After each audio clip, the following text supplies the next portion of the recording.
Hello everyone, you're welcome back to my channel.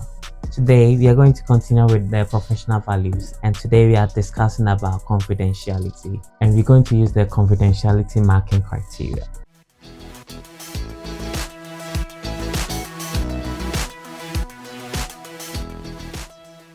As I always do, I try to make it very easy to understand what these professional values are all about, and these should be able to help you when you are memorizing them and then how to go about it. If you have not watched any of these videos, you should go back to my other videos to watch them. I've done a couple of them. So before I go on, my name is Henry and you are here with me on Rhythm Studio. I want you to like my videos, share, and then send to your friends to also watch so that it will benefit them. So as I always do, I try to relate it to ourselves so that we'll be able to understand these professional values and be able to write them. So what is all about confidentiality? So with confidentiality, let's say a couple who are in a relationship, let's say a man and a woman, and then the woman has an infectious disease. Let's say the woman is having HIV, and then the woman comes to you and you treat the patient. You realize that the patient is HIV positive, and this lady tells you that I don't want you to tell my husband or my partner. What are you going to do? So this is all about the confidentiality.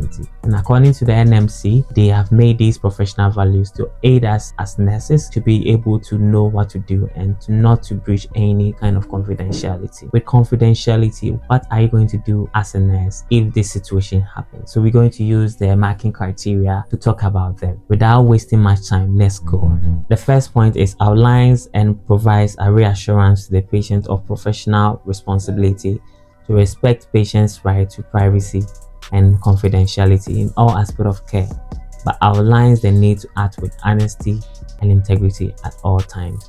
That is the duty of conduct. So you have come across this lady for the first time and you've come to know about her condition. So you need to reassure this patient that whatever is happening is between the two of you and you're going to be professional. And being professional is keeping this information very confidential to yourself and to her. And you're not going to breach this information to anyone else. You need to also let the patient know that you're going to act with honesty and integrity at all times. You're not going to compromise your professionalism. So the second point is explore the patient's reason for withholding diagnosis and prognosis from partner. So this doesn't end there. You need to find out from the patient why withholding this critical information from partner. They might not want to tell you anything, but you should be able to get that information from them so that you could be able to document everything when you're done with your interactions with her. The next point is offer support and time to facilitate discussion between patient and partner, respecting patient's decision linked to duty of conduct and confidentiality. After doing this, you have to offer support for the patient, that's the lady, to have a discussion with the partner. The next thing you would do is to facilitate and offer support for the patient or the lady to discuss with the partner, but you should always have it in mind that you're going to respect the patient's decision, that you're not going to tell the partner anything irrespective of whatever happened. If they decide to tell the partner, that's different, but you're going to support them by facilitating a discussion between the two of them. So the next point states document the patient's wishes regarding the diagnosis and information sharing. So when you facilitate with the discussion you've already had with the patient, you're going to document all the information that you've had, and then you're going to also document with information sharing. If she decided not to tell the partner anything, you're going to document it. If she decided to tell the partner, you're going to document it. The next point states that acknowledges the partner's concerns and feelings, acting with care and compassion, but explains the need to respect the patient's right to privacy and confidentiality in all aspects of care.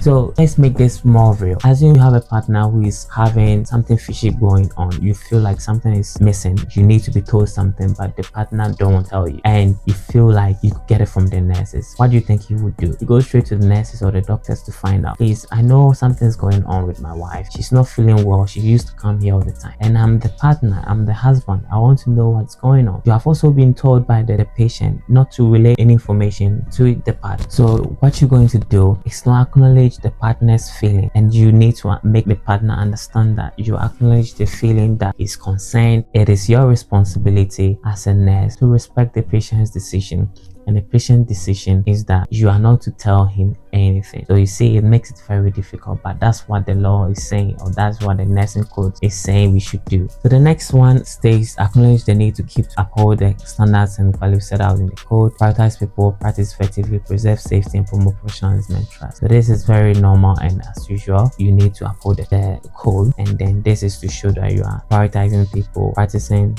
effectively, and you are preserving safety. And the last point says handwriting should be clear, which is not something you should write, but make sure whatever point you're writing is very clear. So this brings us to the end of the confidentiality marking criteria. It is quite tricky in a sense that a lot of things are happening and they are all out of your hands based on someone's decision. And to summarize is to say someone comes to you, a couple or two people in a relationship, one has something going on there and the other is not aware of, and you as the nurse, you've been told by the one that do not tell any information about me to even my partner, and this tells us what to do as a nurse. We don't need to tell them anything. We need to respect their wishes, and we need to act with integrity and honesty in all aspects of our care. When the partner comes to tell us, I'm worried, I need to know what is going on, you need to acknowledge their partner's concerns and feelings, but you need to tell the partner that you can't tell him anything than what you've told, and this is what you need to do. Having this story behind your back should be able to help you generate all the points. I hope this helped, and if you liked my video, I want you to like, share, and then subscribe to my channel, and let your friends who are about writing for their OSCE go through this, and I bet you. Thank you very much for your audience. I wish you all the best in your exams. Bye.